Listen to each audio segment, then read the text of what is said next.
Bismillahirrahmanirrahim. Assalamualaikum warahmatullahi wabarakatuh.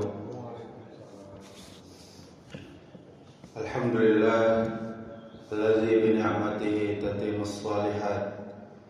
Wassalatu wassalamu ala nabiyyina Muhammadin wa ala alihi wa ashabihi ajma'in. Amma ba'du. Segala puji bagi Allah Subhanahu wa taala yang dengan nikmatnya semua kebaikan menjadi sempurna. Kemudian salawat beserta salam semoga selalu tercurahkan untuk junjungan kita, suri tauladan kita sampai hari kiamat, yakni Nabi Muhammad sallallahu alaihi wasallam. Allahumma shalli ala Muhammad wa ala ali Muhammad. Kaum muslimin, kaum muslimat, jamaah salat zuhur yang dimuliakan Allah Subhanahu wa taala.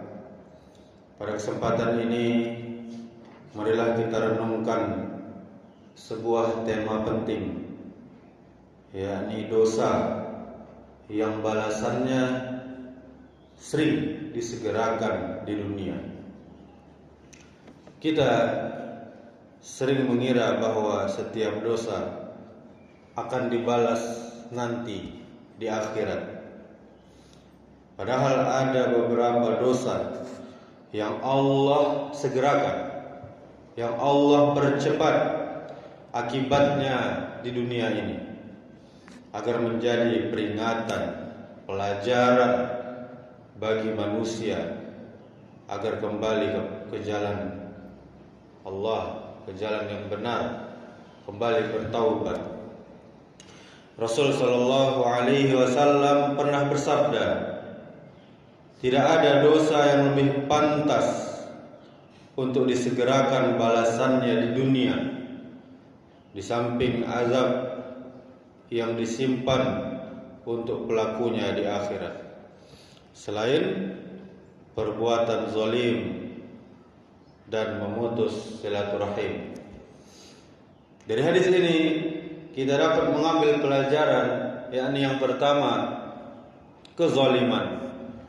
Zalim artinya menempatkan sesuatu tidak pada tempatnya atau merampas hak orang lain.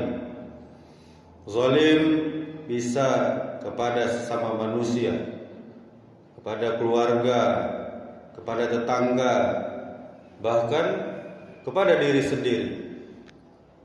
Orang yang suka menipu, memfitnah, mengambil hak orang lain mungkin terlihat senang sesaat, namun seringkali ketenangan hidupnya hilang. Hartanya tidak berkah, keluarganya bermasalah, hatinya gelisah, karena Allah Maha Adil. Allah berfirman, "Wala tahsabannallaha ghafilan amma ya'maluz zalimun, innama yu'akhiruhum liyaumin tashkhasu fihil absar." Dan jangan sekali-kali engkau mengira bahwa Allah lalai terhadap apa yang diperbuat orang-orang zalim. Sesungguhnya Allah hanya memberi tangguh, Allah tunda kepada mereka sampai hari ketika mata mereka terbelalak. Dalam surah Ibrahim ayat 42. Kemudian memutus silaturahim.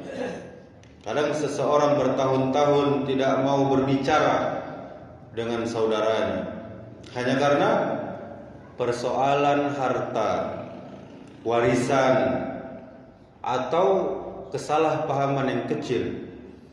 Padahal menyambung silaturahim mendatangkan rahmat, memanjangkan umur, meluaskan rezeki.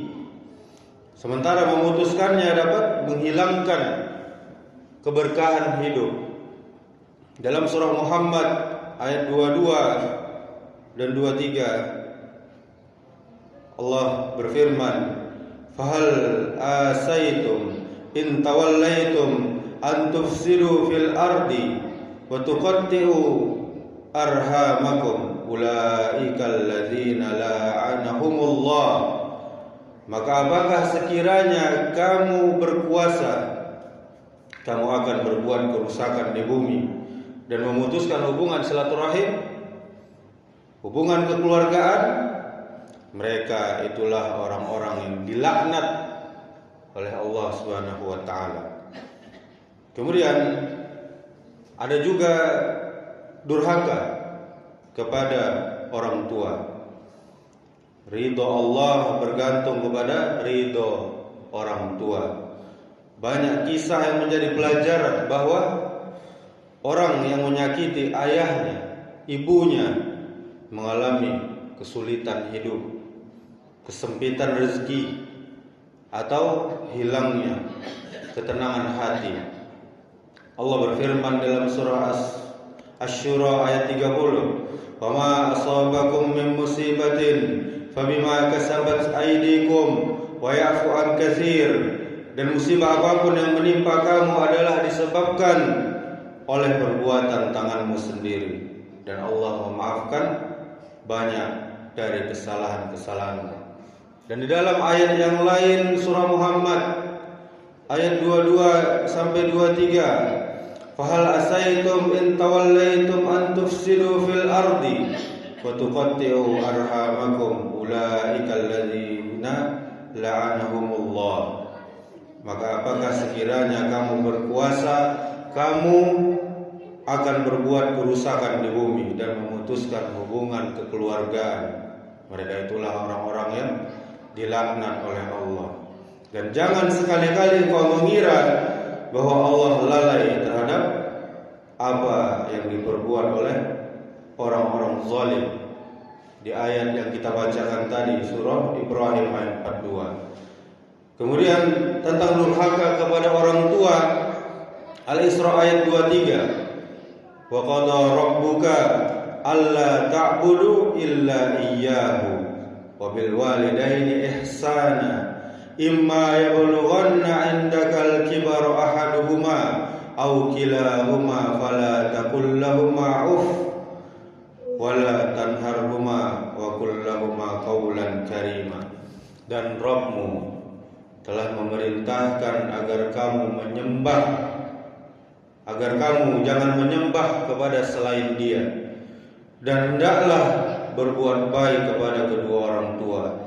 Jika salah seorang di antara keduanya atau kedua-duanya sampai berlanjut usianya dalam pemeliharaanmu, maka janganlah engkau mengatakan kepada keduanya perkataan dan janganlah engkau membentak keduanya, serta ucapkanlah kepada keduanya perkataan yang mulia. Kaum muslimin, kaum muslimat, namun ceramah ini bukan untuk membuat kita putus asa.